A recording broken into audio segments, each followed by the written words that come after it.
I pray that all of us in this audience, we take responsibility for what we do in our family. If I say we have to change ourselves as an ummah, you walk away with no responsibility. Yes, ummah, I don't know where that is. You have to take responsibility for what's happening in your family. For what's happening in your family. Your family is your government. And when there's corruption, there's a corrupt government in your house. That's where you have to change things. If your family doesn't change, don't talk about changing the world. If you personally haven't changed, don't talk about changing the world. You're kidding yourself. You're deluding yourself. How is it that you're saying you love the sunnah of the Messenger sallallahu alaihi wasallam, but the way you treat your wife has nothing to do with how the Prophet treated Ummahatul Mu'mineen? How is it that you say you love the sunnah of the Messenger alayhi salatu wasalam? You want to study the entire Bukhari and the entire Muslim, and you want to learn all the knowledge in the world, but the way you talk to your kids, you have no rahmah when you deal with your children, the way the Messenger had rahmah when he dealt with kids. What are you learning this for? Why are you learning it? How come it doesn't affect how you deal with your family? How come it doesn't affect how you deal with a fellow Muslim at the masjid? How come it doesn't affect the way you drive your car? There's a guy driving this way, this guy's driving that way, they're looking at each other, they both got beards, so they're clearly Muslim. And they're both, they're playing a game of chicken, like who's gonna blink? You know?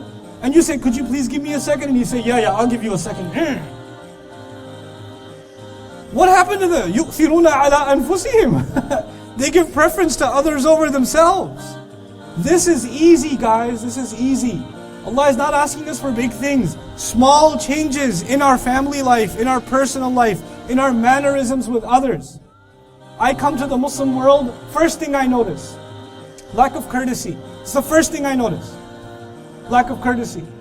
I'm standing at it didn't happen here, but I wouldn't be surprised. It could happen anywhere. I'm standing in a Muslim country in a hotel, right, I'm about to check in. Somebody else walks in, cuts the line, Habibi, ma'lish.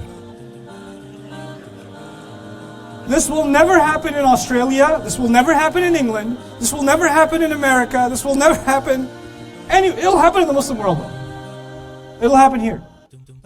And just a simple gesture of courtesy to your fellow human being.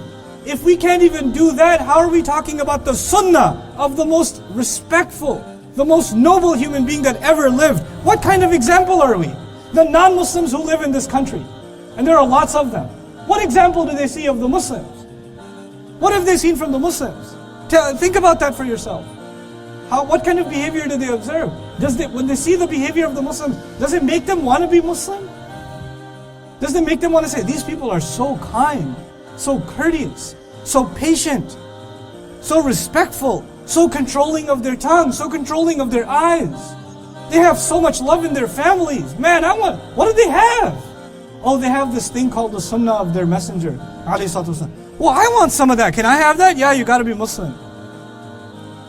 Or what do we show them? Well, we show them, subhanallah. I'm embarrassed to say, guys. I'm just embarrassed to say it. We have to raise the status, our character. It has to rise. It has to rise. The young people in this audience, listen, I'm going to be as straightforward as I can be. Even if it gets me like in trouble. I'll just say it as clearly as I can see it. You have a problem. The Muslim youth have a problem. They're obsessed with brands. They're obsessed with labels. They'll go into the ultimate goal in your life is going to hang out in the mall. What is wrong with you? Life is a lot bigger than the mall. And what brand you have to carry the bag, like the brand bag. Even if you don't shop from there, you shop from there once, but you take the bag with you every time to the mall to let people know that you got your socks inside or something, and because you need to feel like And if you bought a watch, you keep doing.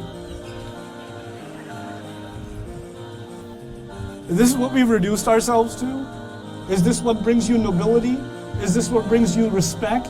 Is this what makes you worth something? Pieces of plastic, cloth, metal, rocks. That's what they are. It's stuff. It's stuff. It'll go. The thing that gives you respect is your Islam, is your messenger. The thing that gives you nobility is the book of Allah. What do you know about that? How much of that are you carrying? I know you're wearing a lot of brands. Let's start wearing this deen a little bit. Let's start wearing that. So people can, that's a brand people want to see. They haven't seen it yet. They have to see that.